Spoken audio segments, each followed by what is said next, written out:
En este segundo ejemplo, nosotros vamos a revisar cómo obtener o cómo calcular un tiempo de ocio en una simulación de líneas de espera. En el anterior que hemos revisado del barbero, no teníamos tiempo de ocio, puesto que el barbero estaba ocupado todo el tiempo. Más bien siempre había gente en espera para entrar a ser atendido. Los conceptos que revisamos son los mismos, de que este tipo de problemas se nos va a presentar en la vida cotidiana y que tenemos estos elementos que componen este modelo de líneas de espera. En este caso, nosotros vamos a analizar el comportamiento de un cajero en una farmacia, en donde a esa farmacia llegan 5 clientes por hora. Nosotros lo trasladamos a esta distribución exponencial, pues estamos hablando de una ocurrencia de un evento en un espacio uniforme de tiempo. Entonces son 5 clientes cada 60 minutos, simplificándolo nos lleva a que es un cliente cada 12. Esta media entonces es la que nosotros vamos a utilizar en nuestra fórmula. Estamos evaluando solamente a un cajero y este tarda, según tiempos registrados previamente, de 3 a 6 minutos en atender a una persona. Nos piden que calculemos las mismas medidas de desempeño que en el anterior. Entonces vamos a ver. Este es el lambda o el promedio que nosotros vamos a utilizar en esta fórmula, siempre con negativo, recuerden, y con el aleatorio obtenido de la tabla. En los tiempos de servicio, 3 como tiempo mínimo, 6 como tiempo máximo, pero recordemos que el dato que se utiliza aquí es una diferencia entre A y B, cuidando que siempre nos quede positivo, es decir, a B, que es el máximo, le voy a restar a A, que es el mínimo, para obtener este indicador de aquí, que es el que se multiplica también por el número que se encuentre en la tabla de aleatorios, pues en el turno que vayamos trabajando.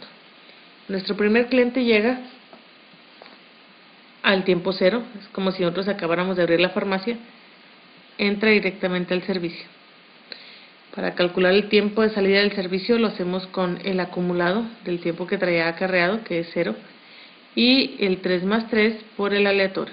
Este 3 recordando que era el tiempo mínimo, este segundo 3 recordando que era la resta entre ambos tiempos.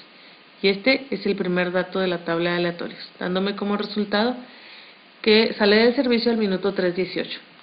No hizo fila. El segundo llega arrastrando el tiempo del anterior, porque hemos platicado que si no lo hacemos así, los tiempos se nos van a empalmar. Entonces calculamos con el 12, que es el promedio, por el logaritmo natural del siguiente aleatorio en la tabla. Haciendo esta operación me da un minuto de 4:75. ¿Qué sucede en este caso a diferencia del problema anterior? Que cuando llega en el minuto 4:75, esta otra persona ya se fue, ya salió del servicio y ya se fue. Entonces va a entrar al tiempo directamente de 4:75 en el que llegó. Es el mismo que se va a acarrear para calcular con esta misma fórmula y el siguiente aleatorio en qué momento sale. Como esta persona llegó cuando el otro ya se había ido, tampoco hizo fila. El que sigue, acumulamos el tiempo del anterior y calculamos con nuestro promedio y el siguiente aleatorio el tiempo de llegada de nuestro tercer cliente. Este tercer cliente llegó en el minuto 5:38, cuando todavía no había salido. Entonces este cliente sí va a tener que esperar y va a entrar al servicio en el minuto 9:19. Entonces este 9:19 es el que se acarrea para calcular en base a estos otros tiempos cuándo va a salir él. Entonces esta persona, como llegó cuando otro todavía estaba ahí sin salir, sí va a hacer fila de 1. Calculamos para nuestro cuarto cliente, acarreando el tiempo del anterior y utilizando nuestro promedio con el siguiente aleatorio. Llega en el minuto 11:64. Resulta que en este minuto 11:64 ya había salido por mucho, ya había salido, pero anterior seguía en servicio.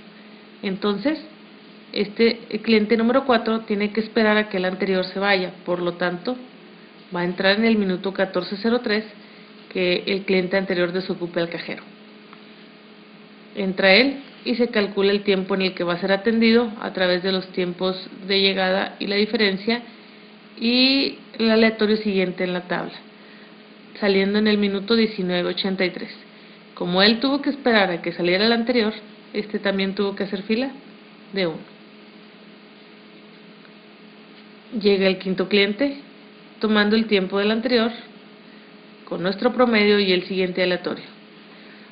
Me genera un tiempo de llegada del minuto 32:34. En este minuto 32:34, esta otra persona ya se había ido desde hace mucho tiempo, se fue en el minuto 19. Él llegó en el 32. Entonces, no tiene que esperar a nadie. Él entra directo y directo sobre ese tiempo en el que él llega se calcula su tiempo de atención y el tiempo en el que va a salir. Como su tiempo de llegada fue mucho más grande que el de salida del anterior, quiere decir que esta persona no hizo nada de fila. El sexto y último cliente que vamos a simular ahorita se toma el tiempo del anterior con el promedio y el siguiente aleatorio. Se calcula que llegó en el minuto 39, que también en el minuto 39 el cliente anterior ya se había retirado. Por lo tanto, él entra directamente a ser atendido por el cajero y calcular sobre ese mismo tiempo en el que se va a atender y va a salir. Él, como también su tiempo de llegada fue mayor al tiempo de salida del anterior, tampoco hizo fila. Lo siguiente es volver a poner este cuadro, pero ya sin las operaciones como en el anterior, solamente con los resultados finales.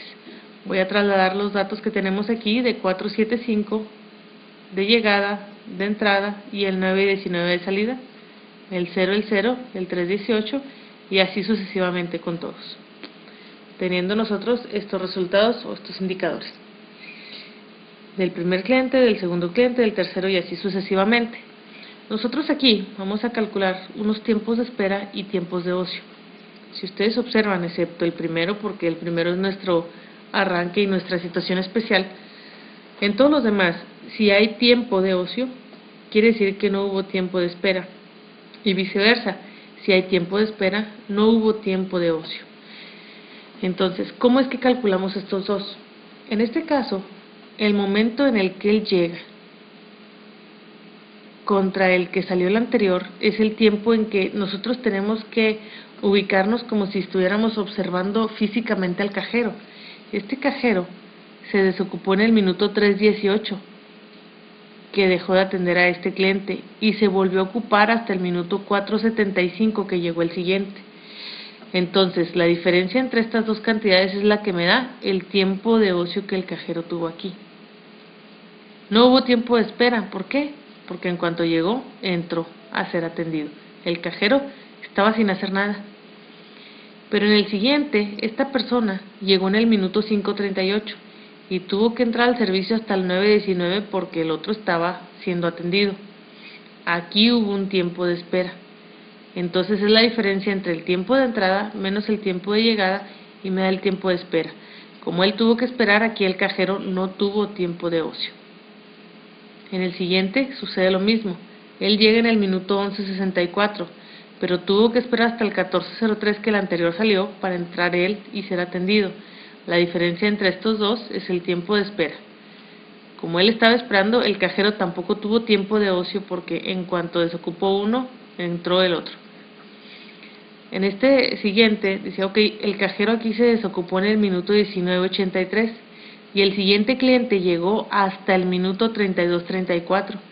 Entonces ahí tuvo mucho tiempo de ocio, no había clientes que atender. La diferencia entre estas dos cantidades es el tiempo de ocio que tuvo el cajero en este turno. Lo mismo sucede en el siguiente. El cajero se desocupó en el minuto 36:38 y el siguiente cliente llegó hasta el minuto 39:20. La diferencia entonces entre ellos dos es el tiempo de ocio.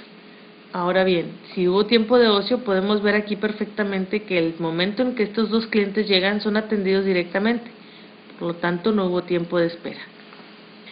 Hacemos lo mismo que en el problema anterior, sacando nosotros la sumatoria de lo que hubo en cola, lo que hubo de tiempo de espera y lo que hubo de tiempo de ocio, dividiéndolo entre los 6 clientes que se utilizaron en la simulación para obtener los promedios.